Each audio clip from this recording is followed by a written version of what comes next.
አስፈጻሚው ስራው ከሆነ ለምን የሚጠይቅ ማህበረሰብ አልተፈጠረም ማለት ነው ብለን ህዝብን ለፖለቲካ ዓላማ መጠቀሚያ አድርጎ የነ ቢቢሲ ሚዲያ ሽፋን የተሰጠበትን የ1977 ዓመተ ምህረት የነበራችሁት አመጻ ላይ ነው ብለን አላቆምንባቸው ሙሉ በሙሉ በጀታቸውን ለቀንላቸዋል በጀቱም ተለቆ ያውም 15 ኪሎን ለማስፈጨት 105 ብር የሚጠየቅ ተፈናቃይ ለምሳሌ የዛሬ አመት ሄደን ጎብኝተናቸዋል ይላል አምደው የአረና ኃላፊዎች አይደለ የአረና ፓርቲ ኃላፊዎች ከዛ በኋላ ምን አደረጉ ዛሬ እሺ መጠለያ ላይ ያሉ ሰዎች ላይ ይሄ ድርጊት ተፈጸመ ህዳር ላይ ቁርሴን ለሰራዊቴ ብሎ ሰጠ ብለው ተፈናቃው ላይ ቅስቀሳ ሰሩ ይቺ የደናቁርት አለቃ የሆነ ሴትዮ ከነሱ ጉሮሮ ላይ ነጥቀው ለአርሚ 11 ለነ ድንኩል እንደ ማህበረሰብ የማትቀጥልበትን ታሪክ ውስጥ ሊያስገቡት የሚችሉ ሰዎች መሆናቸው ጭካኔያቸው እዚህ ላይ በቃም ይቀጥላል ልፈልግ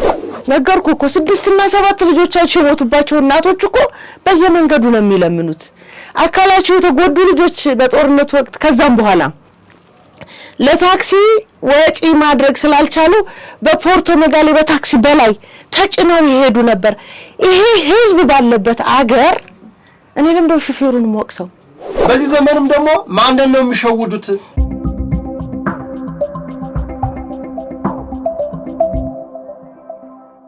ሰላም ጤና ይስጥልኝ እንደሰንብታችኋል ክብራትና ክብራን የሐቅና ሳቅ ሚዲያ ተመልካቾቻችን እንግዲህ ለዛሬም የተለያዩ ርዕሰ ጉዳዮችን አንስተን ወደናንተ የምናደርሰውን ሐሳብ ይዘን ቀርበናል እስከ ፕሮግራማችን ማብቂያ አብራችሁን እንድትቆዩ መንጋብዛችሁ ፕሮግራም በመምራት አበበች ካሳይ እንዲሁም ቴድሮስ አያሌው ከኔ ጋር ቆይታ ያደርጋል እስከ ፕሮግራማችን ማብቂያ በድጋሚ ከኛ ጋር ቆዩ የሚል ጥሪ እናቀርባለን ቴዲ እንዴነሻበ አለን ዛሬም እንግዲህ ያው ሁሌም ተመልካቾቻችንን እንደምንለው ከሰሜኑ የሀገራችን ክፍል ከሚለው ርዕሰ ጉዳይ የምንወጣ አይመስለኝም ምክንያቱም በርከት ያሉ አዳዲስ ሐሳቦች ምናልባትም የሚያስገርሙ የሚያስደንቁ አንዳንዴ ደግሞ ለራሳችንም ምንወቅስበት ወንጀለኞችን ህግ ፊት ባለማቅረባችን ምክንያት ዛሬም ድረስ የቀጠለ ስህተትንና ወንጀልን እንዴት ታቀፈነው እዚህ ድረስ እንደመጣንና ተመልሶ ዛሬም ላይ እንዴት እንዳገረሸ የምንላቸውን በህዝቦች ላይ የሚደርሰውን አሰቃቂ ድርጊት ምክንያቱም ታሪኩም ምናልባት ደግሞ መፍትሄውንም እናወራለን ብዬ አስባለሁ በአማራ ክልል እንጀምር ምናልባት የህግ ማስከበር ጉዳይ ይበልጥ ትኩረት የሚሰጠው ጉዳይ ስለሆነ እሱን ድረስ እናስቀድም መልካም እሺ አቤ ያው እንግዲህ ብዙ ጊዜ ችግሮች ሆነ ነገሮች የኢትዮጵያን ታሪክ ስናወሳ አብዛኛው የሰሜኑ ኢትዮጵያችን ለዚህ ተጋላጭ ነው ማለትም ለመልካሙም ለመጥፎም ታሪክ በዚህ አጋጣሚ እንግዲህ በተለይ የህዋት አመጻን ተከትሎ ዳፋው ለአማራ ክልልም ተርፎ እንግዲህ የአማራ ክልልም የዛ ገፈት ቀማሽ ነው ምክንያቱም ሰበቧ ወያኔ ነች አሁን ጽማዶ ብሎ ይጣመዱ እንጂ ዛኔ ሰበቡ የነበረችው ወያኔ ነች ወያኔ ለህግና ለስርዓት ተገዥ ብትሆን ኖሮ እንደምትለው ላወጣቸው ህገ መንግስታዊ ስርዓት ህገ መንግስቱን ጠባቂ ብትሆን ኖሮ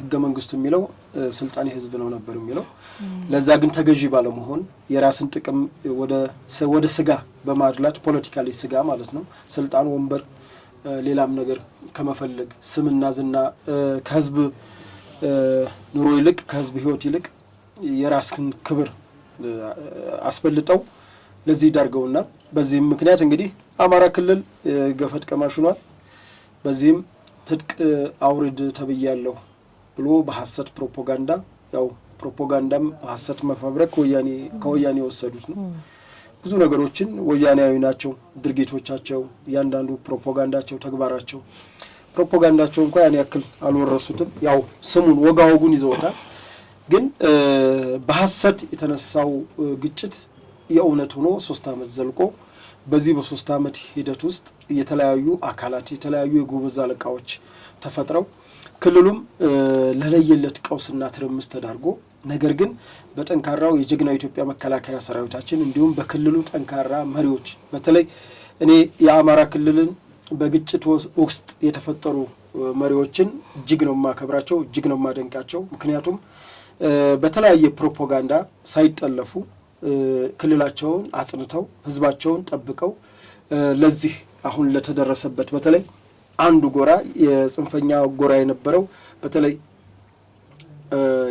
የአማራ ፋኖ ህዝባዊ ድርጅት እና የአማራ ብሔራዊ ክልላዊ መንግስት ያደረጉት የሰላም ስምምነት ትልቅ ድል ነው በሁለቱም ጎራ ለሰላም በተደረገ ሂደት።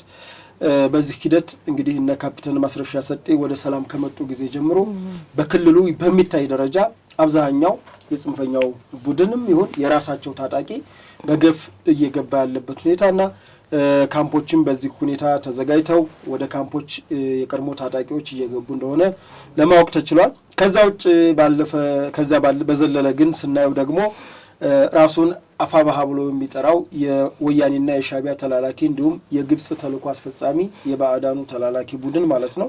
ይሄ ቡድን ያው የፈጠሩት አካሎች የሰጡት ተልእኮ ስላለ በራሱም ኃይል ስለማይንቀሳቀስ መደራደርም ስለማይችል ምክንያቱም ያ ኃይል ተደራደር ብሎ ኦን ካላረገው ስለማይበራ አሁንም ጫካን መርጦ አልተመለሰም። ነገር ግን ጫካን መርጦ አይመለስ እንጂ የሱ ታጣቂዎች በተለይ የበታችኛው በሻለቃ ደረጃ ያሉ ልጆች በራሳቸው በሌላው ግሩፕ በተለይ በነ ካፒቴን ማስረሻ ሰጤ የተፈረመውን የሰላም ስምምነት ዋቢ በማድረግ ወደ ክልሉ የጸጥታ መዋቅር እንዲሁም መስተዳድሮች በክልሉ ለተሰማራው ጀግና ኢትዮጵያ መከላከያ ሰራዊታችን እጅ እየሰጡ ይገኛሉ። ማለትም የአፋባሃ ታጣቂዎች ማለት ነው። ከዛ በተረፈ ግን የሰላም አማራጩን አሻፈሬ ብሎ በረገጠው ቡድን ላይ ግን የመንግስት ኃይል አስፈላጊውን እርምጃ እየወሰደ ይገኛል። በዚህም ለአብነት ብንገልጸው በትላንትናው ዕለት ከ364 በላይ የጽንፈኛው ቡድን መደምሰሱን የምስራቅ እዝ አሳውቋል። ይህንንም የአማራ ማስ ሚዲያ አሚኮ እንዲሁም የአማራ ክልል ኮሙኒኬሽን ጽህፈት ቤት እንዲሁም ደግሞ የተለያዩ የወረዳና የዞን ኮሙኒኬሽኖች በፌስቡክ ገጻቸው አሳውቀዋል። ታጣቂዎችም የገቡት ወዶ ገቦችን አሳይተዋል። ማለት ምርኮኞችን፣ ሌሎች በውጊያ ሰዓት የተማረኩ ማቴሪያሎችን ለምሳሌ ጄኔሬተር፣ ኮምፒውተር ከእንግዲህ ኮምፒውተሮችን ከጽህፈት ቤት ከመንግስት የተዘረፉ ናቸው። እንግዲህ የመንግስት ስራ ማስኬጃዎች እዚህ ጋር ብዙ ስራ አልሰራለ ነው አይደለም የሚባለው፣ ግን ስራ እንዳይሰራ የሚያደርጉት ለሆነች ቅጽበት የገቡባትን የቀበሌ የሚሆን የወረዳ መስተዳደር ገብተው ኮምፒውተር እና የተለያዩ የጽህፈት መሳሪያዎችን ዘርፈው ይወጣሉ። እነዛን ደግሞ በምሽግ የሚገርምሽ ኤሌክትሪክ የለም ምንም የለም ወስደው በምሽግ ቀብረዋቸው የተገኙበት ከመቅበር አንጻር ካየነ ባለፈው በምስራቅ ጎጃም ዞን አንድ አካባቢ ላይ እስከ ውስኪና ቢራ ቀብረው የተገኙበት ሁኔታ ነው ያለው። እንግዲህ የገበሬውን ከብት ማረድ በጎችን ማረድ ይሄ የተለመደ ተግባር ነው። ጭራሽ ውስኪና ቢራዎችን የተለያዩ መጠጦችን ጉድጓድ ውስጥ ቀብረው የተገኙበት ነው። ሌላው በዛው በቲሊሊ በቡሬ በደንበጫ አካባቢ በእነዚህ አሁን በጠቀስኩልሽ በድሩ ቤቴ አካባቢ በሚንቀሳቀሰው የጽንፈኛ ቡድን ከፍተኛ የሆነ እርምጃ ተወስዷል። በዚህም የምስራቅ እዝ አሳውቋል። እንግዲህ እስከ ኮንክሪት ምሽግ ድረስ ጀግና ኢትዮጵያ መከላከያ ሰራዊታችን የጽንፈኛው ጎራ ሲመካባቸው የነበሩ አካባቢዎች ጠልቆ በመግባት ባለፈውም በምስራቅ ጎጃም በፍኖተ ሰላም ከተማ በተደረገው ህዝባዊ ስብሰባ የምስራቅ እዝ ዋና አዛዥ ሌተናል ጀነራል መሐመድ ተሰማ እንዲሁም የአማራ ብሔራዊ ክልላዊ መንግስት ምክትል ርዕሰ መስተዳደር አብዱ ሁሴን ዶክተር ናቸው። እንግዲህ በጋራ ያስተላለፉት መልእክት ነበረ።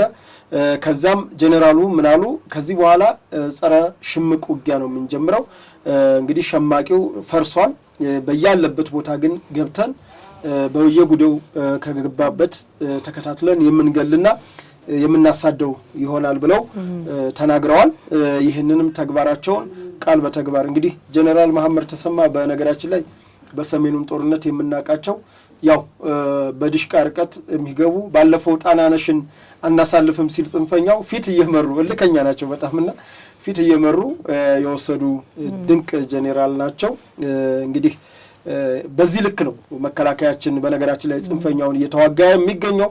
በዛው ልክ ግን እዛው ላይ በተለይ የፍኖተ ሰላሙ ስብሰባ ላይ አይተሽ ከሆነ አንዳንድ ደግሞ አሉ የሚታለሉ ወይ ከብሔር ወይ ከጥቅም ወይ ከሆነ ነገር ይታለሉና ለጽንፈኛው ቡድን ልበስስ ሆነው የሆነ ስራ ተሰርቶ የሆነ ጥቃት የሚመስል ነገሮች የሚማረኩ የሚመስሉ ነገሮች አሉ። እነዛ ነገሮች ደግሞ የሆነ ፕሮሰስ አላቸው። እሱን እንግዲህ መከላከያችን በራሱ አንዳንዴ ችግሮች ይመጡና እነዛ ችግሮች ወደ ምን ይወስዱሻል መሰለሽ? ወደ መፍትያቸው እና እነዛ ነገሮች ወደ መፍትሄ እየተገባ ያለበት ሁኔታ ነው ያለው። በተረፈ ግን የጽንፈኛው ቡድን የወደደው በሰላም ገብቷል፣ ያልወደደውን ግን አሁንም የጀግና ኢትዮጵያ መከላከያ ሰራዊታችን የክልሉ ጥምር ጦር እርምጃውን እንደቀጠለ ነው። በጣም ጥሩ። ምናልባት በኋላ ላይ የፌዴራል ፖሊስን ልዩ ኮማንዶ ምርቃት ተመልሰን እናየዋለን። ከአማራ ክልል ተነስተን ወደ ትግራይ ክልል ብንጓዝ ብዬ ነው። ምናልባት ሰሞኑን በጣም በሰፊው አጀንዳ የሆነው የመጣለያ የሚገኙ ዜጎች የደረሰባቸውን ችግር በጣም በሚገርም ሁኔታ የዓለም ማህበረሰብ እንዲያዩ የተደረገበት ሁኔታ አለና ከሱ ጋር በተገናኘ አንዳንድ ሀሳቦችን ላንሳና እንመለስባቸዋለን። እንግዲህ ይህ ፍጻሜ አዲስ አይደለም በትግራይ ታሪክ። ምናልባት ነውርና አሰቃቂ አጸያፊ ሆኖ አዲስ ብለን ልንገልጸው የምንችልበት ምክንያት በዚህም ትውልድ መደገሙ ነው። ምናልባት የ1977 ዓመተ ምህረት የዛሬ 41 ዓመት ማለት ነው። የዛሬ 41 ዓመት የተፈጸመን ድርጊት በሴራ ለፖለቲካ ዓላማ መጠቀሚያ የተደረገበትን የ1977 ዓመተ ምህረቱን ታሪክ ስናስብ በሁኔታው ያደረሰውን ጥፋት የሚያውቁ በህይወት ያሉ ታሪኩንም የሚያውቁ ህዝብ ባለበት ሀገር ድጋሚ እንዲህ አይነት ነገር ሲፈጸም ምናልባት አንዳንድ ጊዜ ፈጻሚው ስራው ከሆነ ለምን የሚጠይቅ ማህበረሰብ አልተፈጠረም ማለት ነው ብለን የማይጠይቀውን የምንወቅስበት የምንከስበት ሀሳብ ነው መነሳት ያለበት ብዬ ነው የማስበው። ምክንያቱም 41 ዓመት ለአንድ ክልል አይደለም ለአንድ ሀገር ይዞት ከተነሳ ዓላማ ህዝቡን ከድህነት አዘቅት ለማውጣት ብዬ ትግል ጀመርኩ ከሚል አንድ የወንበዴዎች ስብስብ ተመልሶ ደግሞ ህዝቡን የዛሬ 41 ዓመት ሲያደርግ የነበረውን ሴራ ተጠቅሞ ዛሬም ለፖለቲካ ዓላማ መጠቀሚያ ሲያደርገው መጠየቅ ያለብን የትኛውን አካል እንደሆነ መለየት ያስፈልገናል ብዬ አስባለሁ። ምክንያቱም በክልሉ የተማሪ የሚባል የህብረተሰብ ክፍል አለ፣ ወጣት አለ፣ እንዲሁ ሰው እንደሰውም የምድር ህግና የምድር ትምህርትና ዕውቀት ባይኖርህ የህሊና ህግ የልቦና ዕውቀት አለ አይደለ? እየተደረገ ያለውን ነገር የመጠየቅ ሰዋዊ የሆነ ዕውቀት ሊኖርህ ይገባል። አለውም የሰው ልጅ ምክንያቱም ሌሎች ነገሮችን ሲጠይቁ እናውቃለና አሻግረው ስለሚወቅሱት ጠላት ታሪክም ጉልበትም ትምክህትም እናያለን አይደለ? እንደ ማህበረሰብ ተሰብስቦ የሚሉትን ነገሮች። ስለዚህ እንዲህ አይነት ነገር ሲደረግ ለምንድን ነው ቀድሞ መጠየቅ ባህላችን ያልሆነው የሚለውን ነገር አንዳንድ ጊዜ ነው ነገሮችን ከመንፈሳዊ አንጻርም ስለማየው መንፈሳዊ ስርዓትም ሆን ተብሎ የተሰራበት እስኪመስለኝ ድረስ የማሰብም የመመራመርም ጥበብንም ለማወቅ ከመፈለግ የመነጨ ትንሽ ጥፋቱ ማንጋ እንደሆነ ግራ እስኪገባን ድረስ በጣም የተወሳሰበ ነገር አለ። አሁን እኔ ደግሞ ዛሬ ህወሓትን ሞክስበት ምክንያት የለኝም። ምክንያቱም የሌለን ነገር ልወቅስ አልችልም። የሌለው ነገር ባለው ላይ የሚሰራውን ወንጀል ህዝብ በሚባል ማህበረሰብ በሚባል በዛ ላይ ደግሞ ትላንት የምታቀው ትላንት የሰራው ወንጀል የሰራው ጥፋት ህዝብን ለፖለቲካ ዓላማ መጠቀሚያ አድርጎ የነ ቢቢሲ ሚዲያ ሽፋን የተሰጠበትን የ1977 ዓመተ ምህረት ታሪክ የሚያውቅ ማህበረሰብ ባለበት እንዲህ አይነት ነገር እንደሚደገም አለማሰብና ቀድሞ አለመተንበይ ከዚህ ስርዓት ጋር ተቆራኝቶ አብሮ መኖር የሚጠየቀው አካል ማን እንደሆነ ልንጠራጠረው እንገደዳለን ማለት ነው። በነገራችን ላይ የ1977 ዓመተ ምህረት የድርቅ ቆይታ ከ5 ወር አይዘልም። በቀላሉ መፈታት የሚችል ነገር የነበረን ችግር ነው። ዛሬም ድረስ የዛ ችግር ሰለባ የሆነ ማህበረሰብ የተፈጠረበት ታሪክ ያንም የተፈጠረበት 1978 ዓመተ ምህረት ትግራይ ውስጥ ታይቶ በማይታወቅ ሁኔታ የምርት ብዛት ስላጋጠመ ተስካር የማውጣት ካልቸሩ አለ። ያንን የሚያደርጉ በጣም በርካታ ማህበረሰብ ነበር። ሰርግ በሚያስገርም ሁኔታ የተደገሰበት አጋጣሚ ነበር። አንድ ወዳጄ ምን አለኝ የ1977ን ድርቅ ታሪክ የሚያውቅ ሰው 1978 የሆነውን ደግሞ ቢያቅ በጣም ይደነቃል። በእርግጥ ያ ሁሉ ህዝብ ከአካባቢው ከቀየው ተነስቶ ወደ ሱዳን እንዲሄድ የተደረገበት ምክንያት በዚህ ልክ በቀላሉ የሚፈታ ችግር ነበረ እንዴ? አንድ ያ ወዳጅ ምልህ የነገረው ጓደኛው ታሪክ የቤተሰቡ ታሪክ ይመስለኛል እና ሰርግ ላይ የሞቱት ሰው ታሪክ ሲናገር ትልቅ ስጋ ጎርሰው ታንቀው ሞቱ። ከዛ ቅጽበት ከዛ ከሞት ከልቂት ተብሎ በቢቢሲ ከተዘገበው የድርቅ ታሪክ ወደዚህኛው ድግስና ተፋሰስ ወደ ተቀየረበት አጋጣሚ የተቀየረ ታሪክ ነበር ሲለን ያው ታያለህ እንዴት በዚህ ቅጽበት ይሄን ያህል ነገር ተፈጠረ የሚለውን ነገር ስናስበው ሆን ብሎ የተደረገ ሆን ብሎ መደረጉም አብረው የነበሩ ታጋዮች በደንብ አድርገው በድምጽም በጽሁፍም የተናገሩት እውነታዎች እናውቃለንና ዛሬም ይሄንን የሚናገር ትውልድ ትላንት ሲደረግ የነበረው ነገር የሚያውቅ ነው። እየሆነ ያለው ነገር ልክ ድንገት እንደተፈጠረ አድርጎ መናገርና በነገራችን ላይ ሁለት የተለያዩ ሰዎች ተፈጥሯል በዚህ ጉዳይ ላይ ወጣቶች በሚያስገርም ሁኔታ ላለፉት 50 ዓመታት በህወሓት ታሪክ የነበሩ ህወሓት ታሪክ ማለት ነው ምሁር ፊት ቆሞ የሚናገረው ገበሬ ካድሬና ሚሊሻ ነበር።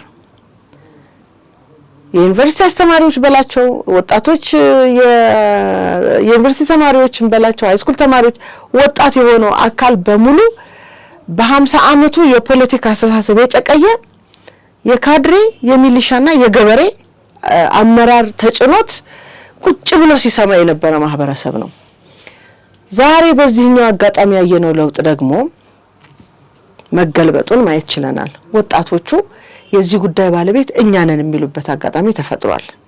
ለምሳሌ እዚህ ህጻጽ አካባቢ የተፈጠረው የረሃብ ችግር አስተዳደሩን ደውሎ የሚጠይቅ አንድ ወጣት አንደኛ ወጣቶቹ እነዚህን ተፈናቃዮች ለመርዳት በሚያደርጉት እንቅስቃሴ ጣልቃ እየገባችሁ እንዲደናቀፍ የምታደርጉትን ነገር እናውቃለን፣ እጃችሁን ሰብስቡ። ሁለተኛ ስለናንተ ችግር የለውም በህግ እንፋረዳችኋለን የሚል አንደበት ከወጣቶች መሰማት ተጀምሯልና ይሄ ማን ነው የዚህ ጉዳይ ባለቤት የሚለው ግልጽ የሆነ ጉዳይ የትግራይ ወጣት በደንብ አድርጎ ገብቶታል። ነገር ግን ባንድ ጊዜ እንደማይሆነው ይሄ ልክ አሁን ድርቁም ረሃቡም ችግሩም ተፈጠረ የሚባለው ነገር ባንድ ጊዜ ስለማይሆን ወጣቱ ባንድ ጊዜ የገባበት ጉዳይ ምን እንደሆነ ለማወቅ ራሱ ለመረዳት ጊዜ አልሰጠውም። እስኪ አቤ እዚህ ላይ አሁን እውነታዎች አሉና ምንድነው አንድ በዛሬ አመት የክቡር ጠቅላይ ሚኒስትር የትግራይ ማህበረሰብን ሰብስበው አዋይተዋል። ቪዲዮውን እናስቀደዋለን። በዛ ውይይት ላይ አብዛኛው ከትግራይ ተወካይ የመጡ የጠየቁት የተፈናቃዮችን መመለስ በትግራይ ክልል አዲስ አበባ ላይ የታየውን ልማት እንዲደገም የመፈለግ ልማትን የመሻት ሰላሙን አጥብቆ የትግራይ ህዝብ እንደሚፈልገውና ቢያንስ በፕሪቶሪያው ስምምነት ለትግራይ ህዝብ ያተረፈለት ከጥይት ጩኸት ድምጽ እንዲርቅና የሰላም እንቅልፍ የትግራይ እናት እንድተኛ አድርጓታል። ይሄ በጣም የሚደነቅ ነው ብለዋል። ከዛ በተረፈ በዚሁ ተፈናቃዮችን በተመለከተ የተወሰነ ረሃብ ጥያቄዎች አሉ። የረሃብ ጥያቄዎች ነበሩ። እነዚህን ጥያቄዎች ጠይቀዋል። በነገራችን ላይ ክቡር ጠቅላይ ሚኒስትሩም መክፈቻውም ላይ በትግርኛ ነው የከፈቱት። ጥያቄዎችም በፈለጋችሁት ቋንቋ መጠየቅ ትችላላችሁ። ምክንያቱም ክቡር ጠቅላይ ሚኒስትር ትግርኛ አቀላጥፈው ስለሚናገሩና ስለሚመልሱ ስለሚሰሙ ስለሚታቸውም ዶክተር አብርሃም ማባቸውም ስለነበሩ በፈለጉት ቋንቋ ሶስት ናቸው። ግን መላሻው ሌሎቹ ታዛቢ ናቸው። በነገራችን ላይ ክቡር ጠቅላይ ሚኒስትሩ ከኔ ጋር ነው ልትወያዩ የመጣችሁት፣ በመንግስት መስመር ያላችሁ ማናችሁም አካላት ጥያቄ መጠየቅ አትችሉም። መጠየቅ የሚችለው የትግራይ ህዝብ የመጣ ተወካይ ብቻ ነው። የመንግስት አካላት መስማትና የችግሩን መፍትሄ ማምጣት ላይ ነው እንጂ እዚህ ጋር ጥያቄ ልጠይቁ ወይም የራሳችሁን ጥያቄ መልሳችሁ ልጠይቁ አይደለም የሚል አቅጣጫም ሰጥተው ስለነበር ያው በዛ መሰረት ጥያቄው ተጠይቋል። ሌሎችም መሰረታዊ ጥያቄዎችን መልሰዋል። በተለይ ከተፈናቃይ መመለስ ጋር ከመላገሪቱ ጋር አያይዘው መልሰዋል።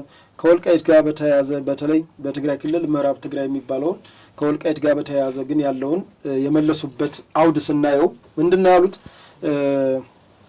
ሌላው የኢትዮጵያ ህዝብ ጠግቦ ትግራይ ህዝብ አይራም። ሌላው እንድታውቁት የሚፈልገው ሁሉም በጀቶች የሄዱትን በጀቶች ተናግረዋል። የፕሪቶሪያውን ስምምነት ጥቅምት ላይ ተስማምተናል። ነገር ግን እንደሚታወቀው የመንግስት በጀት ከሐምሌ 1 ጀምሮ ስለሚያዝ ለጌታቸው ከሐምሌ 1 ጀምሮ ያለውን የትግራይን በጀት ለቀናል። ምክንያቱም ከጥቅምት ጀምሮ ነው ከጥቅምት 23 መሰለኝ የፕሪቶሪያው ስምምነት ከዛ ጀምሮ ነው የተስማማ ነውና ከዛ ወዲህ አይመለከትም ወይም የመንግስትን ስራ አልሰራም የነበራችሁት አመጻ ላይ ነው ብለን አላቆምንባቸውም። ሙሉ በሙሉ በጀታቸውን ለቀንላቸዋል። በጀቱም ተለቋል። ከዛ በተረፈ ክብርት ቀዳማዊ እመቤት በሽሬ እንደ ስላሴ ሊያስገነቡት የነበረውን ትምህርት ቤት የ20 ሚሊዮን ብር በጀት ቀርጥፈው በልተውታል። ምላሽም የለም። በዚህም ቀዳማዊ እመቤት እጅግ እንዳዘኑ ገልጸዋል በዛው ስብሰባ ላይ እና ምንድነው እዚህ ጋር ለነግርሽ የምፈልገው ክቡር ጠቅላይ ሚኒስተሩም እንደ አቅጣጫ እንደሰጡት ከእንደገና የመንግስት መዋቅርን እንደምታውቂው የፌዴራል አደጋ ስጋትና መከላከል አለ የሚመለከተው ይሄ ጉዳይ በአደጋ ስጋትና ቁጥጥር ውስጥ ስለሆነ በዛ በተዋረዱ የክልሉ የትግራይ ክልል አደጋና ስጋት ቁጥጥር አለ። በዚህም እንግዲህ በተፈናቃዮች ካምፕ ወደ 165 መሰሉኝ የተፈናቃይ ካምፕ ጣቢያዎች አሉ። በእነዚህ ጣቢያዎች ህጻጽ ላይ ተገለጸ እንጂ ሌሎችም ላይ ረሃብ ላለመከሰቱ ምንም ዋስትና የለም። ህጻጽ ላይ በጎ ቀን አሳቢ ኢትዮጵያውያኖች ሄደው ያንን ነገር ስላዩት ስላጋለጡ ነው እንጂ ያጋለጡት ደግሞ ወያኔ ነው ያጋለጡት የትግራይ መንግስት ቅድም ያልኩ ወጣቶች እነሱ ናቸው በክልሉ ያሉ ለመጣልሽ ነው እና አንዳንዴ ከአውዱ ውጭ እየተተረጎመ ስለሆነ ከእንደገና መንግስት መታወቅ ያለበት እኔ ባለኝ መረጃ እስከ ህዳር መጨረሻ ድረስ መንግስት ወደ አካባቢው እርዳታ ተልኳል። እሱን ሰንጠረዥ እንደውም ለተመልካቾቻችን እናሳያለን። አዎ እርዳታው ተልኳል። ለአንድ ሰው የሚደርሰው 15 ኪሎ ነው ለአንድ ነፍስ ወከፍ 6 ቤተሰብ ቢኖርሽ በዛ ልክ አባዡ 15 ሲባዛ በ6 ማለት ነው። ከእንደገና ደግሞ ዘይት አለ 1 ሊትር፣ ክኮች አሉ። እነዚህ ለወጥ የኢትዮጵያን ባህል መሰረት ያደረገ ነው። እርዳታው ለወጥ እንዲሆኑ ተደርጎ ስለሆነ የሚሰጠው በዚህ ልክ ለአንድ ግለሰብ 1 ሊትር አለው። 6 ቤተሰብ ከሆነ 6 ሊትር አለው። ይሄ ዳታ ነው እንግዲህ ምንም የትግራይ ክልል መንግስት አይሸሽገው የኢትዮጵያ መንግስትም አይለውም እና ይሄ በቀጥታ ለትግራይ ክልል ደርሷል። ነገር ግን ከሄደ በኋላ በቦታው ከደረሰም በኋላ እርዳታው ለወያኔ ታዋጣላችሁ ለህዋት በተለይ ቲዲኤፍ ለሚባለው ሰራዊት ታዋጣላችሁ ተብለው አንዳንድ አካላት እንደውም አንዳንድ ፓርቲዎችም መግለጫ ወጡበት። በትግራይ የሚንቀሳቀሱ ፓርቲዎች በነገራችን ላይ የሐሳብ ልዩነት የሚጠቅመው እዚህ ላይ ነው። አሁን ማን ለትግራይ ክልል የሚያስብ ፓርቲ ማን ደግሞ የትግራይን ህዝብ ላይ እንደ ፓራሳይት ተጠግቶ እንደ ፈንገስ ጥገኛ ሆኖ መኖር የሚፈልግ ማን እንደሆነ የታየበት ጊዜ ነው። ወያኔ ቅድም እንደገለጽሽው ከ77 ጀምሮ ሀውዜንም ላይ የገበያ ላይ ያስጨፈጨፉት ህዝብን የሚጨርሱ ናቸው። በዚህ አጋጣሚ ወያኔም ባያቸው ሻዕቢያም በዩ አላማቸው በኖክልሃለን በሚሉት ህዝብ ስም እየነገዱ መኖር እንጂ እነሱ ለህዝብ ሆኖ አያውቁም። ይሄንን ስንት ዓመት አወራ ነው። ግን አሁንም ምን መሰለሽ አሁን እኒህ ደናቁርቶች አሁንም ህዝቡን እንትን ማለት ይፈልጋሉ። ገብቶሻል? አሁን የትናንትናው ዘመን ሌላ ነው። በሬዲዮ ሰምተሽ የስሚ ሰምተሽ የኃይለ ሥላሴ ጊዜና እኮ አሁን እኛ ከ1977ቱን ታሪክ አሁን ቅርብ ጊዜ ወደ 5 ዓመት 6 ዓመት ነው ለውጥ ስለመጣ ምክንያቱም የሚዲያው ነጻነት የሰጠን ከለውጡ በኋላ ያለው ስርዓት ስለሆነ ይሄንን ነጻነት ተጠቅመን ሐሳባችንን አጋርተናል። በተለያየ አጋጣሚ የዛ ጉዳይ ባለቤት የሆኑ ሰዎችንም አናግረን በራሳቸው ካንደበታቸው የነበሩትን በተለይ ደግሞ ከጉዳዩ ጋር በጣም ቁርኝት ያላቸውን ሰዎች እያቀረብን ስንናገር ነበር። ከዚህ በዘለለ ደግሞ በጣም የሚገርመኝ ነገር አንድ ነገር አስታወስከኝ። ወያኔ እሺ ቀጥይ። በዚህ ሰዓት 15 ኪሎ የሚሰጠው ትግራዋይ አለ ስትል ያውም 15 ኪሎን ለማስፈጨት 105 ብር የሚጠየቅ ተፈናቃይ በነገራችን ላይ ስለ ተፈናቃይ ሳይሆን እቤታቸውም የሚኖር እኮ የ15 ኪሎ ተጧሪዎች አሉ።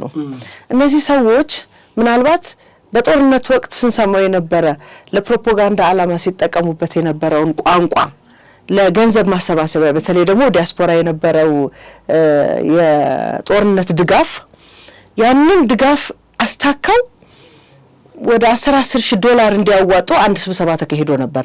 ኢንጂነር ታደሰ የማን የሚባል ሰው ነው ሲናገር የሰማሁት ይሄንን ንግግርና በጣም በሚገርም ሁኔታ በጦርነት ወቅት እንኳን ሆኖ የትግራይን ህዝብ ለመቀለብ ያመጣውን ያመጋገብ ስርዓትና ዘዴ ሲናገር ከጦርነት በኋላ ሰላም ከሆነ በኋላማ ህዝቡ ምን ያጣል ብለህ እንድታስብ የሚያደርግ ማለት ነው። እነዛ ሰዎች የት ሄዱ? ይሄ ጉዳይ ስለማያውቁት ነው ወይ ዛሬ የትግራይ ህዝብ ተራበ ተብሎ ፎቶ መነሳት አለ? ምን የሚገርመኝ የትግራይ ቴሌቪዥን ሚዲያ እኮ እነዛን ወደ አጥንትነት የተቀየሩ ሰዎች ለምን ተራባችሁ እንዴ ተራባችሁ ብለህ ትጠይቃለህ እንዴ? ምን ምክንያቱ ጠፍቶት ነው? አሁን ሚዲያው ኢንተርቪው እዚህ ላይ ለምን ቆይ ልጨርስ ምን ፈልጌ መሰለህ እነዚህ ትላንትና ተማሪዎችን ወደ የትምህርት ቤት ምገባ እንጀምራለን ያለው በጦርነት ወቅት እኮ ነው። አሜሪካ ሆኖ ዲያስፖራ 10 ሺህ ብር እንዲሰበስብ 10 ሺህ ብር የእውነት በዛ ወቅት ይሰራል የተባለው ስራ ሊሰራ አይደለም የጠየቀው ለጦርነት የሚያስፈልግ መሳሪያ መግዣ ከዲያስፖራ መሰብሰብ ስለተፈለገ ነበር። ያንን እንዲሰበሰብ የተደረገው ገንዘብ ምን ተብሎ ተነግሮት መሰለህ ዲያስፖራ የሚያሰባስበው አንደኛ ትምህርት ቤት ስራ ትምህርት ይጀመራል። ለትምህርት የሚመጡትን ህፃናት የትምህርት ቤት ምገባ እንጀምራለን። ምገባው በወተትና በዳቦ እንጀምራለን ችግር የለም ይላል። ችግር የለም አሁን ለጊዜው በወተትና በዳቦ እንጀምራለን። ወጣቶች በላፕቶፕና በታብሌት እንዲማሩ መብራት እኮ የለም በዛ ሰዓት ኤሌክትሪክ እኮ ተቋርጧል። አሳ እናመርታለን ችግር የለም ባህር ባይኖረን ጋን ውስጥ አሳ እናመርታለን እያለ ሲናገር የነበረ ሰው በትክክል ያኔ ህዝቡ እዛ ደረጃ ላይ ስላለ ወይ ያንን ለማድረግ የሚያስችል ምቹ ሁኔታ ስለነበር አይደለም ያቺ 10 ሺህ ዶላር እንዲያዋጡ የተፈለገበት ምክንያት ጦርነቱ ያሳጣቸው ብዙ ነገር ስለለ በወቅቱ እሱን ለመተካት የጦር መሳሪያ መግዣ መሰብሰብ ስለተፈለገ ነው። ችግሩን ትናገራለህ ገንዘብ እንዲዋጣ ታደርጋለህ ከዛ ወደ ጦርነት የሚያስገባህን ተግባራት ተፈጽምበታለህ። ይህ ማለት 41 አመት በእድሜ እንኳን 41 አመት ሰምቻለሁ ነው የምልህ። አሁን ለምን እንደዚህ ሆነ? መንግስት እኮ እርዳታ ልኳል። እዚህ ጋር አሁን እኛ አድሬስ የምናደርገው ይኸውልሽ ልንገርሽ አሁን ወያኔዎች ይኸውልህ ፈትለ ወርቅ እኮ ነገረች ውድብና ነው ወንብድና ያለችው ውድብና ድርጅታችን ካልተመለሰ በቃ በአማርኛ ላውራ አንቺ በትግርኛ አውሪ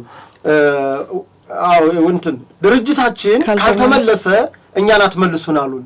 በሄርንባቸው ስብሰባ እሷ ብቻ አይደለችም ደብረጽዮንም ጭምር ነው ያለ ያለው። እንግዲህ ደብረጽዮን በፌደራል መንግስት ስልጣን ይዞ ማስተዳደሩ እኔ ተጠራጠርኩት። ገብቶሻል?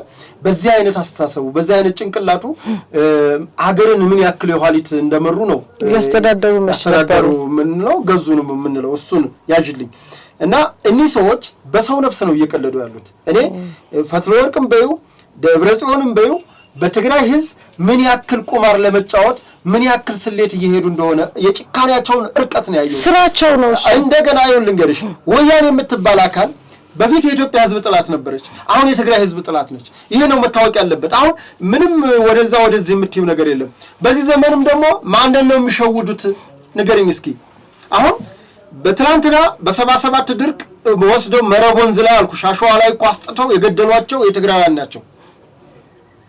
እነዛ እኮ ንጹሃን ናቸው። አሁን እኮ የነዛ ንጹሃን ደም ነው እኮ የሚያቅበዘብዛቸው። እነዚህ ሰዎች አስቢው በለውጡ መንግስት መደመር ፍቅር ያሸንፋን ተብለው የተሸኙ ሰዎች ለምንድን ነው የዓለም ወንጀለኛ ያላረጋችሁን ነው እኮ በቃ አሁን እሱን አለማድረጋችን ነው ዛሬ ለምን ያረጋል? የህግ ተጠያቂነት የሚመጣው እንዴ የትግራይ ህዝብ እኮ ቆይ ለምንድን ነው ወደ ፍርድ ወደ ህግ ያልቀረቡት የሚለው ጥያቄ ነው ወሳኝ። ለምንድን ነው የሚቀርቡት? የዛሬ 41 አመት የሰሩት ስራ እሱ ራሱ ብቻ ወደ ፍርድ እንዲቀርቡ ያደርጋቸዋል። 100 ሚሊዮን ብር በለው ዶላር 95% ወይም 95 ሚሊዮኑ ለራሳቸው ስራ ሲጠቀሙበት ይሄንን ታሪክ የሰማ ትውልድ አለ። ይሄን ታሪክ የሰማ ህዝብ አለ። ህዝባችን ላይ ጄኖሳይድ የፈጸማችሁት 1977 ላይ ነው።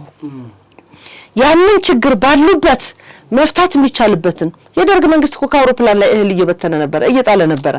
ያንን ችግር መቋቋም የሚችልበት ብዙ አማራጮች በተሰጡበት ጊዜ ከቦታው ከቀዬው ላይ አንስታችሁ ለምን ሱዳን እንዲሄድ በእግሩ አደረጋችሁ?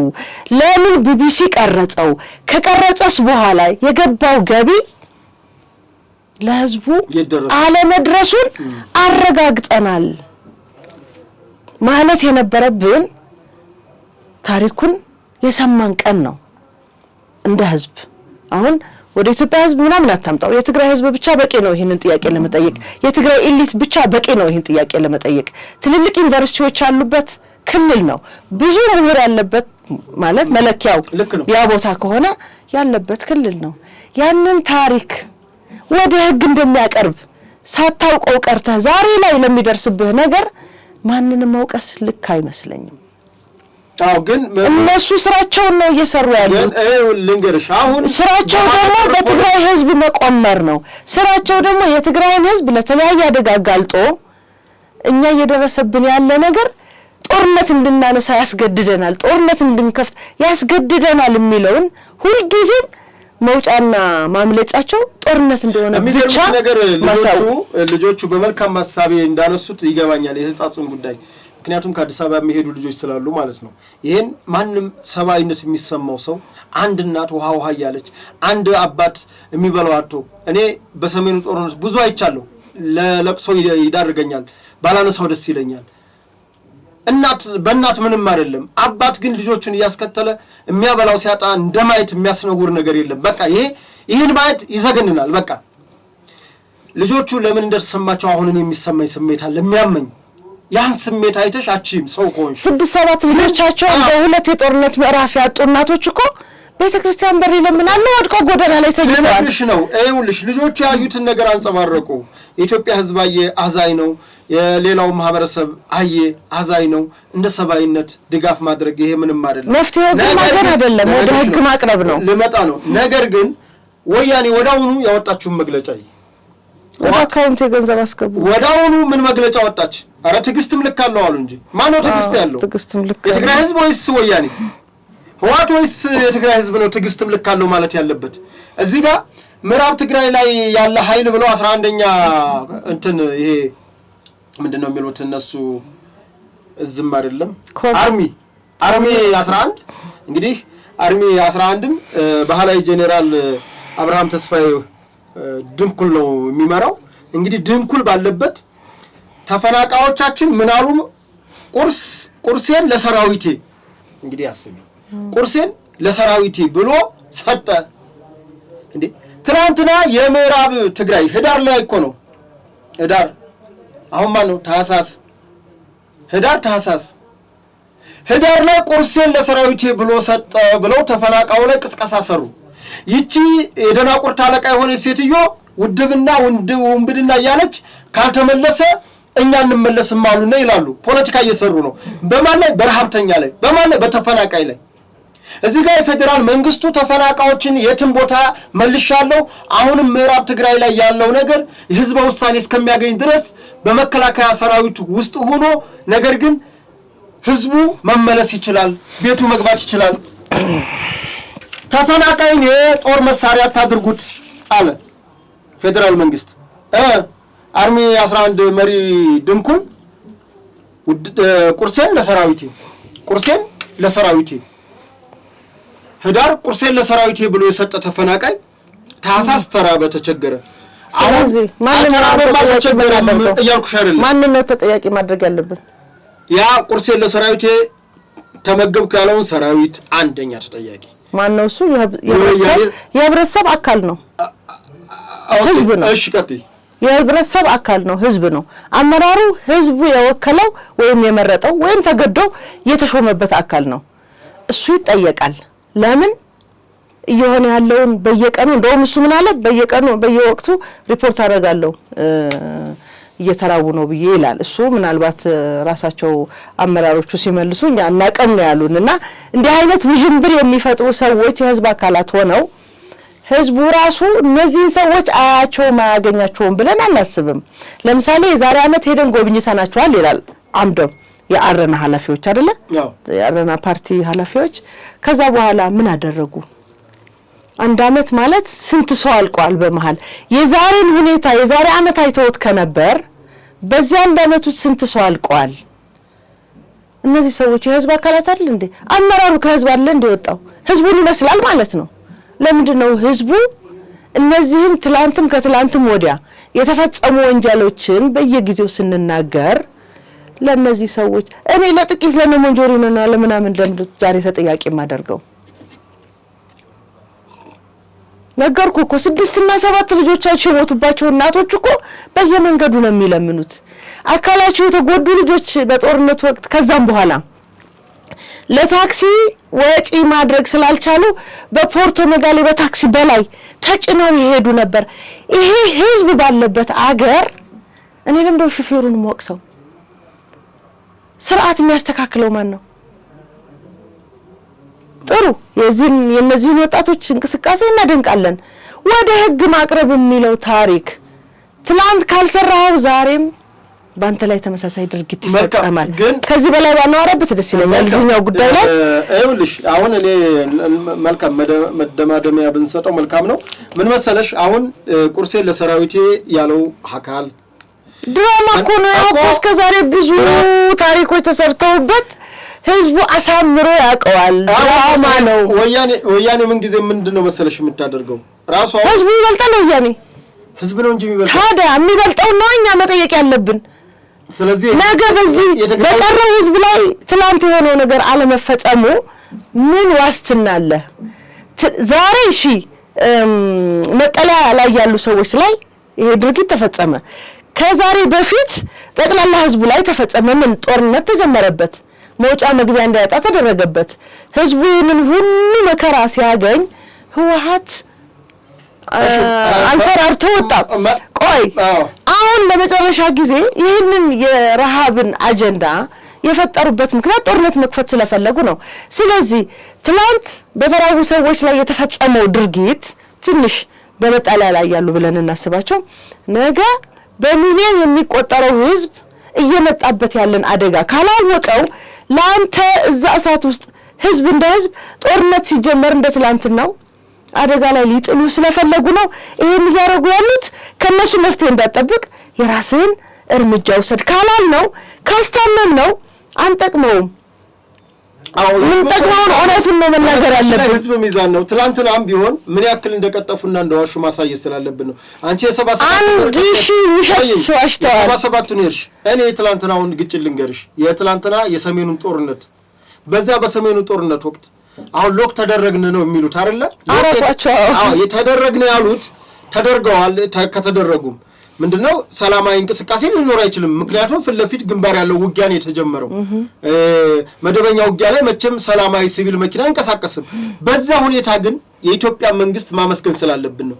ትላንትና ከአማራ ክልል ህዝብን በዩ ከአማራ ክልል ወጣቶች በተለይ ደግሞ በደል እንዳደረሱበት ይታወቃል። ያካል የዛሬው ፍፋትዩ ትላንትና የነበረው ነገር ሌላ ነበር። በዛ WFP የሚባል መኪና ነበር። ከሱዳንና ከተለያዩ አካባቢዎች የሚገቡ እርዳታዎች አብዛኛው የሚያልፉት በወልዲያ ነበር። አብዛኛው የሚያልፉት በአፋር ክልል በኩል ነበር።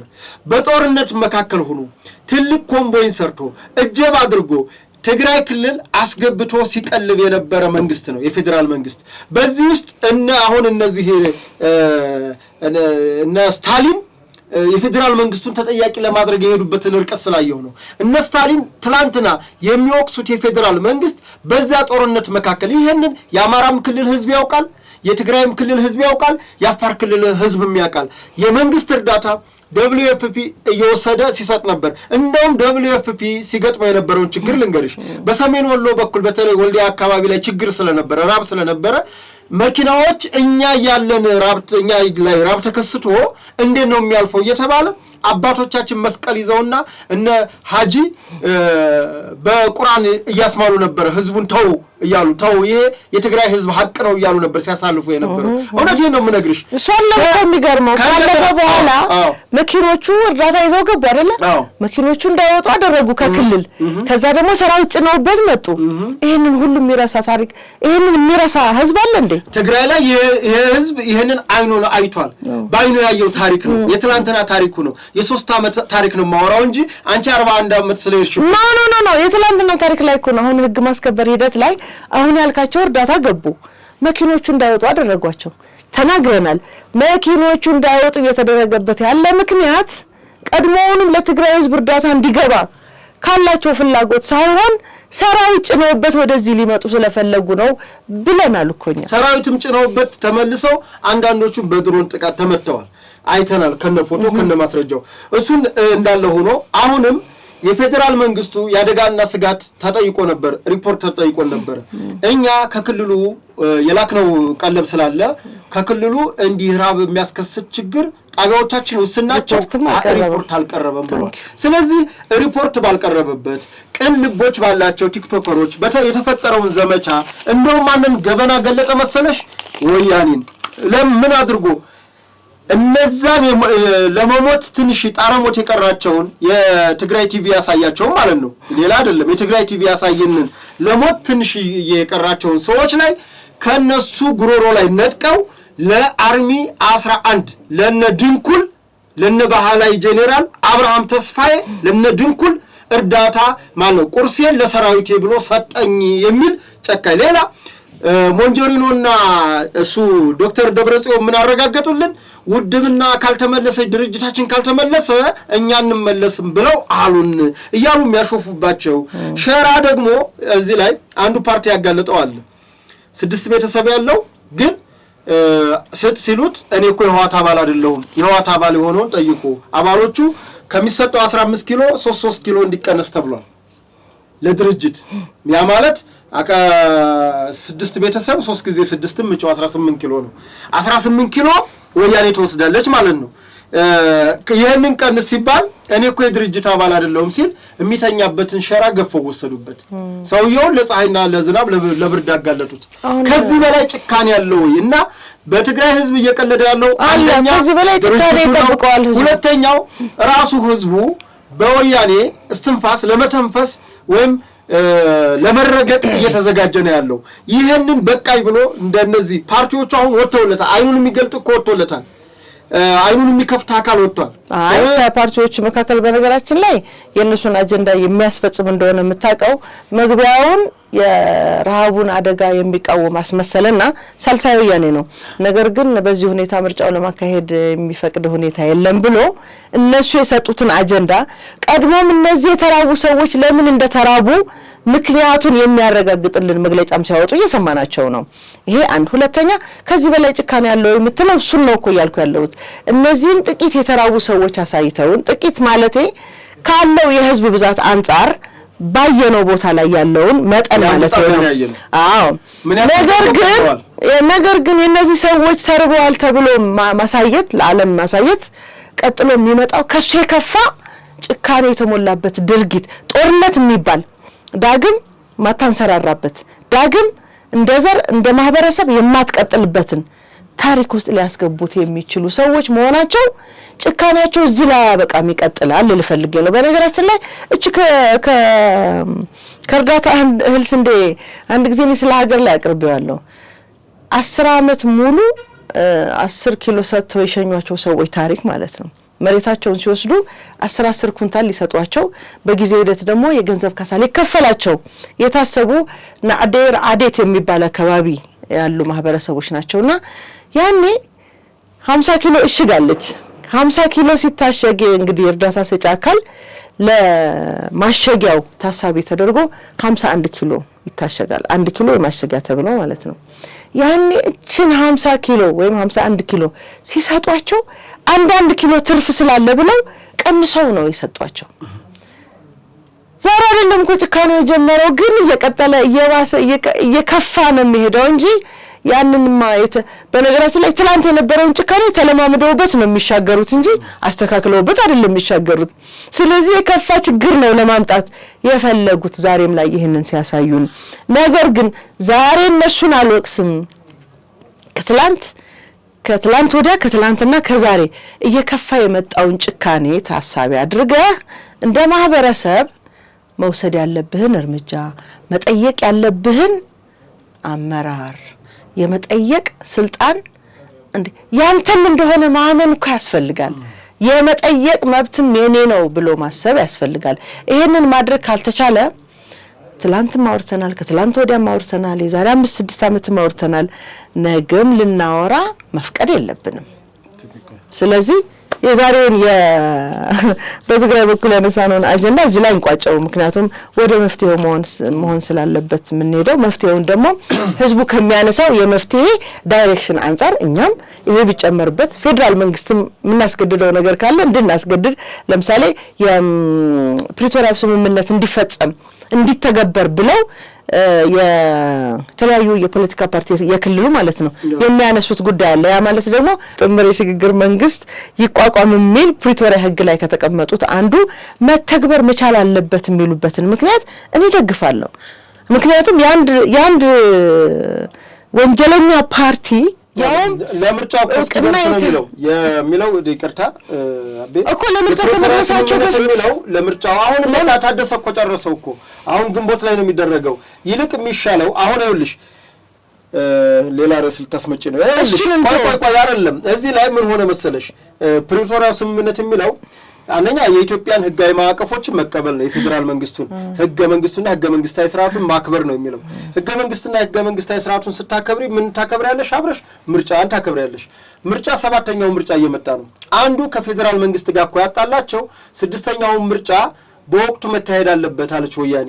ምንድነው በወቅቱ የኮሮና ኮቪድ ችግር ስለነበር ኮሮና ወረርሽኝ ባለበት አስቻይ ሁኔታ ስለሌለ ተፈጥሯዊ አደጋ ስለሆነ ሰው ሰራሽ አይደለም፣ እንደገና ዓለም አቀፋዊ ነው። ኢትዮጵያ መንግስት ብቻ አይደለም ብዙ ሀገራትም ዘለውታል።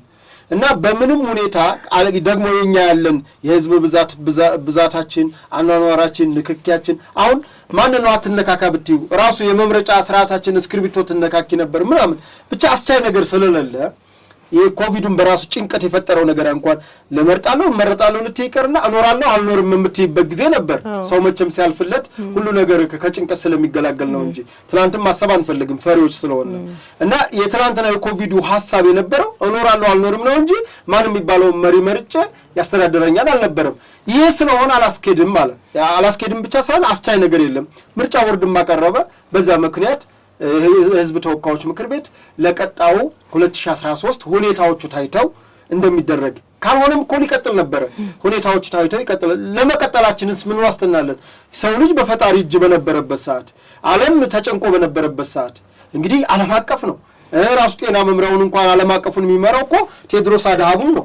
ምን ሌላ እኮ ነገር የለም እኮ እሳቸው ናቸው ያወጁት። እንግዲህ ዓለም ተጨንቃለች፣ ራሳችሁን ጠብቁ፣ ራሳችሁን ተከላከሉ ሲሉ የነበረው እና በኮቪድ ምክንያት ሲተላለፍ አይ መደረግ አለበት ምርጫ ሙቼ ካልተገኘው እኔ ያወጣዋት ካሪኩለም ናት በዚህ ህግ ካልሄድን ብላ ወያኔ ሱሪ ሽቅባለች። ፌደራል መንግስት አደረጉ የጨረቃ ምርጫ።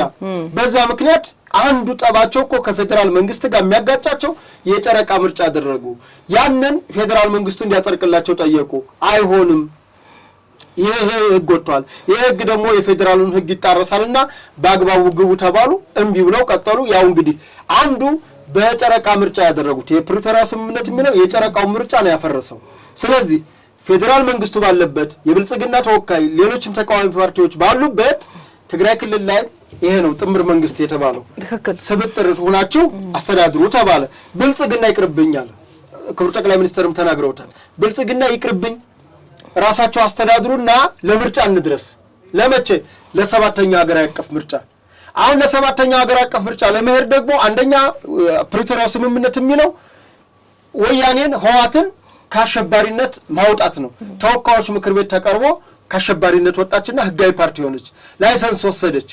ላይሰንሱንም ራሱ ደብረጽዮን ነው አዲስ አበባ መጥቶ የወሰደው። ከወሰደ በኋላ እንደውም ጌታቸውን የተቀበለው ደብረጽዮን ነው። ይሄ የመቀበሉንም ችግር ነበረባቸው። እሺ እነ ደብረጽዮን ተቀበሉ። ከዛ ተቀብለው ከሄዱ በኋላ ጉባኤ ማድረግ ነበረባቸው። ጉባኤ አድርጉ ሲባሉ የለም ታሪካዊ እንትናችንን 50ኛ ዓመታችን ስለደረሰ ከተመሰረትንበት ጊዜ ጀምሮ ነው እንጂ ልንወስድ የሚገባው አሁን ከሰጠን አይደለም። እንግዲህ ምንም ቢባል ምንም ህወሓት ተመልሳለች። ዙሮ ዙሮ አታድርጉ የሚላቸው 50ኛ ከበሩ እኮ አታድርጉ የሚላቸው የለም። ግን ሰዎቹ ግብዝና ደረቅ ስለሆኑ ይሄንን ሲሉ ከዛ ምርጫ ቦርድ ጉባኤ አድርጎ አለ 6 ወር ይጠብቅሻል፣ የምርጫ ህግ ነው፣ 9 ወር ይሰጥሻል። በሆደ ሰፊ ታለፉ። አላደርግም ጉባኤ አሉ አይደለ?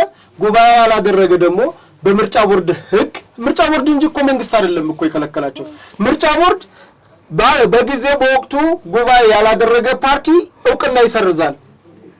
እውቅና ሰረዘ። ወያኔ አድርጉ ተብለው ተለምነው ጉባኤ እምቢ ብለው አሻፈረ ብለው ከዛስ ሲሰረዙ አሁን ምን አሉ?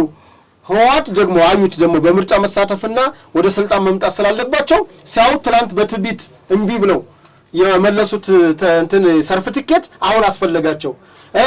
ህወሓት ወደ ምርጫ ካልገባች ሌላው አይካሄድም። ይሄ አንደኛ ለወያኔ ማን ይሰጣል? የምን ውጤት መሰለ? አሁን ለምነው ተለምነው ትላለህ አይደል? ለምን የሚለመኑት ህግና ስርዓት አይደልን የማስፈጸም ያለብን? አሁን እሱን ይበቃናል። ወደ ማጠቃለያ የመረጥነው ርዕሰ ጉዳይ አለ። ምክንያቱም ብንሄድ ብንመጣ ብንመለስ ብንጓዝ እኛን ጉንጫችንን ከማልፋት በስተቀር በእነሱ ፍላጎትና በእነሱ አላማ በእነሱ ተልእኮ ስፔሻሊ ተልእኮ ያላቸው አካላት ስለሆኑ ማለት ነው የምናመጣው መፍትሄ ከህዝቡ አይበልጥም። ስለዚህ የመፍትሄው ባለቤት ህዝቡና ህዝቡ እንደሆነ መንገር ብቻ ነው የሚጠበቅብን። ህዝቡ ከሚያነሳው የመፍትሄ ሐሳብ ተነስተን ደግሞ እኛ እንግዲህ መንግስትና ህዝብ የምናገናኝ አካላት አይደለም። ለመንግስት ደግሞ ለፌደራል መንግስት እንደዚህን ጥያቄዎች መታየት አለባቸው የሚል ደግሞ ሐሳቦቻችንን እናቀርባለን ማለት ነው። ስለዚህ ከነሱ ካልወጣን መፍትሄ የሚባል ነገር አናገኝም። ሆን ተብሎ የሚሰሩ ነገሮችን ደግሞ ደጋግሞ እውቅና ስህተታቸውን ወንጀላቸውን እውቅና ከመስጠት በስተቀር ወደ ፍርድና ወደ ፍትህ የሚያመጣ ሐሳብ ማምጣት አንችልም። ምናልባት የፌደራል ፖሊስ ኮማንዶ ምረቃ ምንድነው ለሀገራችን በተለይ አሁን ላለንበት ጉዳይ ከተማ ላይ ለሚነሱ ኢቭን ወደ ተሰማሩበትም አካባቢ ሄደው ሊመጣ ስለሚታሰበው የሰላም ሁኔታ ምን አስተዋጽኦ ያበረክታል የሚለውን በተለይ ለየት ያለ ደግሞ ሲያሜም ስልጠናም የወሰዱ ይመስለኛልና እንግዲህ እኛ መንግስት አካላት ሆነው ለሰላም ዘብ የሚቆሙ አካላት በበዙ ቁጥር እስከዛሬም እስካሁንም እያወራንባቸው ያሉ ችግሮች መፍትሄ ያመጣሉ ብዬ አስባለሁና ምን የተለየ ነገር አለባቸው እሱን ማጠቃለያ እናድርግ። መልካም እሺ። ያው እንግዲህ አቤ ከርዕሱ እንዳልሽው የፌደራል ፖሊስ ኤሊት ፎርስ ተመርቋል። ያው እንግዲህ ኤሊት ፎርሱ ዋና አላማው ወንጀልን መከላከል ነው። እንግዲህ የአገራችን የወንጀል አገራችን ብቻ ሳይሆን የዓለማችን ክቡር ጠቅላይ ሚኒስትር ባለፈው ዲጂታል ኢትዮጵያ ብለው ከክቡር የኢኖቬሽን ሚኒስተር ዶክተር በለጠ ጋር ባደረጉት ውይይት ዓለም በፊት በምድር በሚመጣ ውጊያ ነበር በአንደኛው ዓለም ጦርነት፣ በሁለተኛው ዓለም ጦርነት ደግሞ የተወሰነ አየር ተጨመረበት። አሁን ደግሞ ይሄ የሳይበር ዋር ያለበት ነው። ጭንቅላትን ተጠቅሞ ዋር የሚደረግበት ጦርነቶች የሚካሄዱበት ነው። እነዚህን ጦርነቶች ደግሞ ለመከላከል በራሱ ብቁ ዜጋዎችን ማፍራት አለብን። በሰው ሀብትም በቴክኖሎጂም በተለያየም የዘመነ ሰራዊትን ያላበስን ኢትዮጵያን ብሎም ዓለምን እስከዛሬ ተከታይ ነበርን ነው ያሉት ጠቅላይ ሚኒስትሩ። እስከዛሬ ተከታይ ነበር። ከዚህ በኋላ ግን እንደሌሎቹ መሪዎች የምንሆንበትና የራሳችንን የሆነ ፕላትፎርሞችን እያበጀን ወንጀለኞችንም እንዲሁም ደግሞ ከዓለም ቴክኖሎጂ ጋር እኩል የምንራመድበትን ብንችል ደግሞ አንድ እርምጃ ፈቀቅ ብለን የምንሄድበትን ለዚህ ደግሞ ኢትዮጵያኖች የታደልንን ለምሳሌ የ2025ን አሳክተናል። አሁን የ2030ን የኢኮዶር የዚህ የሰልጣኞች በኢንሳና በአርቲፊሻል ኢንተለጀንት የሚሰለጥኑ ልጆች አሉ። የተማሪዎች ማለት ነው። የክረምት ኮርስና የተለያዩ ኮርሶች አሉ። እነዚህን ኮርሶችን በነጻ በነፃ በተለያዩ ኮምፒውተሮችን የተለያዩ ኢንተርኔቶችን በማሟላት ፋሲሊቲዎችን አሟልቶ መንግስት እየሰጠ ያለበት ሁኔታ ያለበትን ጠቅሰዋል። ሳይበር ዋሩ ላይ ማለት ነው። ሌላው ከዚህ በዘለለ እንግዲህ ፌዴራል ፖሊሳችን ስንሄድ በቅርቡ በድሮን ወንጀለኞችን እንደሚከታተልና የድሮን ክትትል እንዳለው ተናግሮ ነበር። በቅርቡ ደግሞ ስፔሻል ፎርስ እንደሚያስመርቅ ቃል ገብቶ ነበር። በተለይ የፌዴራል ፖሊስ ዋና አዛዥ ክቡር ጄኔራል ደመላሽ ኮሚሽነር ደመላሽ ተናግረው ነበር። እንግዲህ በአዋጅ 7 ሲያስመርቁት የነበረውን የፌዴራል ፖሊስ ኢሊት ፎርስ ወይም ልዩ ኮማንዶ አሰልጥነዋል። ልዩ ኮማንዶ ጸረ ሽምቅ ይሰራል። ወንጀለኞችን ያው እንግዲህ ወንጀለኛ ኮንትሮባንዲስት ይኖራል፣ ወንጀለኛ ጸረ ሽብር ይኖራል፣ ጸረ ሽምቅ ይኖራል። እነዚህን አካል አሳዶ በአቅምም በአይምሮም በሁሉም ራሳቸውን የገነቡ ኃይሎችን በብዛት የሚገርመው በብዛት ማስመረቃቸው ነው። እነዚህን ለማስመረቅ ደግሞ የኢፌድሪ ምክትል ጠቅላይ ሚኒስትር ተመስገን ጥሩነህ በቦታው ተገኝተዋል። እንዲሁም የአፋር ክልል ክቡር ፕሬዝዳንት ሀጂ አወል አርባ በስፍራው ተገኝተዋል። በዚህም ከፍተኛ የጦር መኮንኖች በቦታው ተገኝተዋል። ይበል የሚያሰኝ ነው። ሌላው የፌዴራል ፖሊስ እንግዲህ ከመከላከያ ኃይል ስታይ የመከላከያ የኢትዮጵያ የበላይ ጠባቂ ነው። በፖሊስ ደረጃ ስቴጅ ደግሞ ፌዴራል ፖሊስ የሁሉም ፖሊሶች የበላይ ጠባቂ ነው።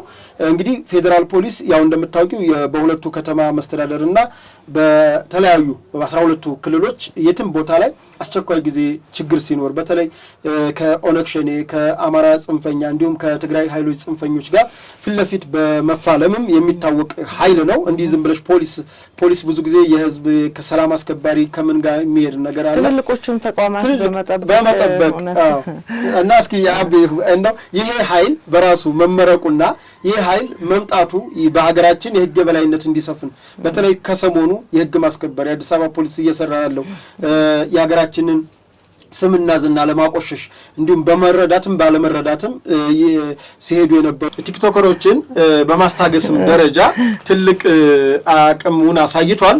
ከዛም ባለፈ እንግዲህ የተለያዩ ወንጀለኞችን አሳዶ በመያዝ በተለይ ውንብድናን እና ቅሚያዎች ዝርፊያዎችን በመከላከል ደረጃ ራሱን እያሻሻለ ነው የሚገኘው። ሌላው እንግዲህ ፌዴራል ፖሊስ ድሮንም ታጥቋል። ታውቂያለሽ ድሮን የትኛው ድሮን መሰለሽ ይተኩሳል። በእርግጥ ይሄም ግን ሞር መኪኖች አምልጠው ሲሄዱ ወንጀል ሰርተው እንደገና ደግሞ ትልልቅ መሪዎች እንግዲህ አዲስ አበባችን በኮንፈረንስ በቱሪዝም እየታወቀች የመጣችበትን የኮፕ 20 ማነው ሰርቲቱን ልታዘጋጅ እየተሰናዳች ያለችበትም እንዲሁም ደግሞ የአሜሪካ የስቴት ዲፓርትመንትም ቢሆን አዲስ አበባችንን ብሎም አገራችንን ወደ ሰላምና መረጋጋት መምጣቷን አረጋግጦ የአሜሪካ ዜጎች እንደልባቸው በኢትዮጵያ መንቀሳቀስ አለባቸው ሲል በራሱ ይሄንን አስተማማኝ የጸጥታ መዋቅር በመተማመን ነው፣ ሌላ ነገር አይደለምና ይሄ የፌዴራል ፖሊስ መጠናከርና የክልል ኃይሎች መጠናከር ለሀገራችን ሰላም መጽናት ትልቅ አስተዋጽኦ አላቸውና እስኪ አንቺ ይበርቱ። በጣም አንተ ስታወራ ውስጥ እንደሚያስበው መሰለ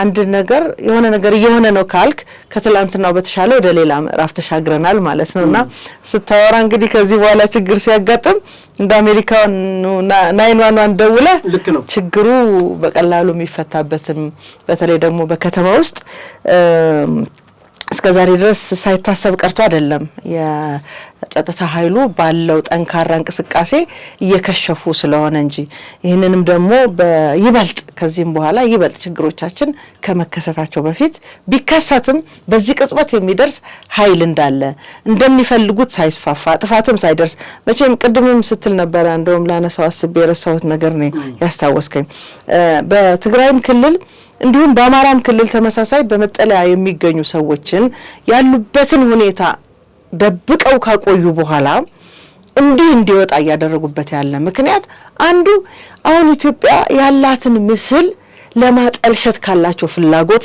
ይመነጫል።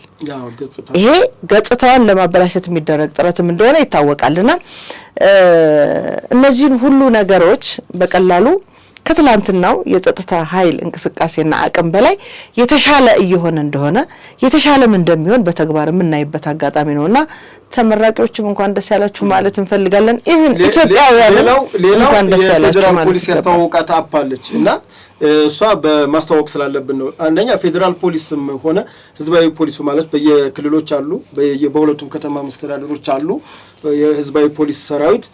ትልቁ ፌዴራል ፖሊስ ያስተዋወቀው ወንጀልና ወንጀለኞችን ለመቆጣጠር እንዲሁም ድንገተኛ በተለይ ባለፈው አይቻለሁ ያልሽኝ ከተለያዩ ኬዞች አሁን ለሚዲያ ባናበቃውም ከተለያዩ ኬዞች አንጻር መንገድ ላይ በመታያቸው ነገሮችን አጭር ቪዲዮ ቀርጾ ለማስተላለፍ የፌዴራል ፖሊስ በፕሌይ ስቶር እና አፕ ስቶር ላይ በማውረድ የፌዴራል ፖሊስን ዳይሬክት ሊንኬጅ ማድረግ እንደሚቻል ቪዲዮዎችን ወንጀሎችን በመንገድ ላይ ስታይ አንቺ ያው ኃላፊነት ስላለብሽ ስልክ ቪዲዮ ዝሮ ያንቺን አድሬስ እዚህ ጋር ስለሚያሳይ ፌዴራል ፖሊስ ለተጨማሪ ምርመራ ከፈለገ አንቺን ዋቢ ማድረግ ስለሚፈልግ ከእንደገና አንቺም ያንን ቪዲዮ ቀርጸሽ ስታስተላልፊ ኃላፊነት ስሜት ስለሆነ ያንን ወንጀል ለመከላከል ራሱ እንትና አፕሊኬሽን አዘጋጅቷል የፌዴራል ፖሊስ። እሱን በማውረድ ወንጀልን በጋራ እንከላከል እያለ ነው ፌዴራል። በነገራችን ላይ ፌዴራል ፖሊስ ዓለም አቀፍ ተቋሞችም ሲመጡ አሜሪካን፣ የፈረንሳይ የተለያዩ የጦር ኃይሎች ሲመጡ የሚጎበኙት ትልቅ ተቋም ነው። እውነት ከመከላከያችን ባላነሰ ትልቅ በተለይ ወንጀሉን በመከላከል ሁሉም ተግባራቸው ለሀገር ሰላም ማጽናትም ቢሆን ይሄኛው ሞር ደግሞ የተሰጠው በህገ መንግስትና በአዋጅ የተደነገገለት አለ። ወንጀልና ወንጀለኞችን መከታተልን መቆጣጠር፣ አገርን ሰላም ማጽናት ፖሊስ ትልቁ ድርሻው ነው። የዜጎች በከተሞች ላይ በሰላም እንዲንቀሳቀሱ ማድረግ፣ ሽፍቶችን መከታተል መቆጣጠርና መከላከል እንዲሁም ደግሞ አሁን ያዘመናቸው ያሉ መሳሪያዎችን ስናያቸው ደግሞ ወንጀለኝነትና ወንጀልን ቀድሞ መከላከል ላይ እንዳተኮረ ነውና ይሄ ይበል የሚያሰኘው ነው። እውነት ነው። ይህ ሌላ ምዕራፍ ነው። በጣም እናመሰግናለን። እንግዲህ ለዛሬ ነበረን ፕሮግራም ይሄን ይመስላል። አብራችሁን ቆይታችሁ ስለተከታተላችሁን እጅግ አድርገን እናመሰግናለን። የሳምንት ሰው ይበለን።